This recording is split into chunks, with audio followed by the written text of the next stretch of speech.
Good morning dear students. Next जो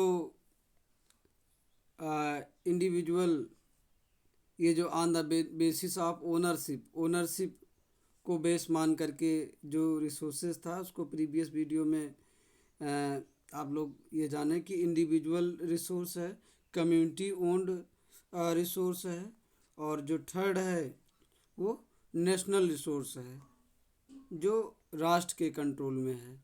technology technically all the resources belong to the nation. वैसे तो सारे भी जितने भी संसाधन हैं वो सब राष्ट्र के हैं। The country has legal powers to acquire even private property for the public good.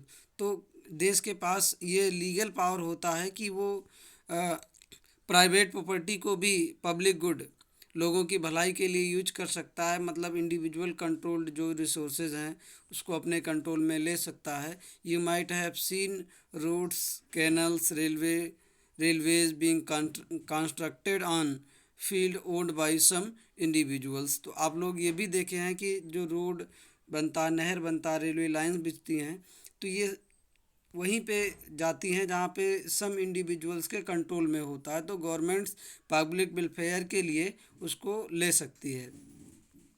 Urban development authorities get empowered by the government to acquire land. तो जो अर्बन डेवलपमेंट अथॉरिटीज़ हैं, जो शहरों को डेवलप करने के लिए ये अथॉरिटीज़ हैं, गेट एम्पावर्ड, तो उनको ये पावर दी गई है कि वो बाय द गवर्नमेंट के द्वारा टू एक्वायर लैंड, वो ज़मीनें ले सकती हैं विकास के लिए। All the minerals, water resources, forest, wildlife, land within the political boundaries and oceanic areas up to 12 nautical miles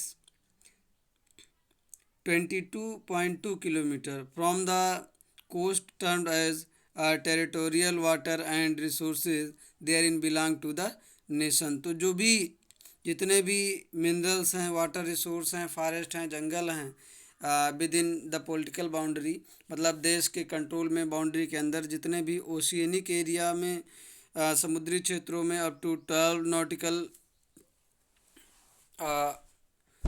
meals, तो ये 12 नॉटिकल मील्स तक जो है, इसमें 12 नॉटिकल मील्स में 22.2 किलोमीटर आता है। From the coast termed as territorial water and resources there in belong to the nation. तो सब नेशन के कंट्रोल में है। नेक्स्ट है इंटरनेशनल रिसोर्सेज, अंतर्राष्ट्रीय संसाधन। तो ये on the basis of ownership के आधार पर ये individual, community, national and international. तो there are international institutions which regulate some resources। तो अंतर्राष्ट्रीय जो संसाधन हैं, देयर आर इंटरनेशनल इंस्टीट्यूशंस, तो कुछ अंतर्राष्ट्रीय संगठन हैं या संस्थाएं हैं which regulate some resources, जिस पर जो कुछ संसाधनों पर अपना कंट्रोल जमाती हैं या रखती हैं। The oceanic resources beyond 200 nautical miles of the exclusive economic zone belong to open ocean and no individual country can utilize these without the concurrence of international institutions। तो जो ओशियनिक रिसोर्सेज हैं beyond 200 nautical miles of the exclusive economic zone belong to open ocean and no individual country can utilise. तो कोई भी individual country उसको utilise नहीं कर सकता है जो 200 नॉटिकल मील्स से दूर हैं। और उस पर जो है इंटरनेशनल रिसोर्स उसको डिक्लेयर किया गया है, उसको इंटरनेशनल संसाधन के रूप में माना गया है। और बिना इंटरनेशनल इंस्टीट्यूशन के आदेश के इसका कोई भी देश उसका दोहन नहीं कर सकता है। तो ये इंटरनेशनल रिसोर्सेज हैं। लास्ट रिसोर्स है on the basis of ownership there are international institutions which regulate some resources।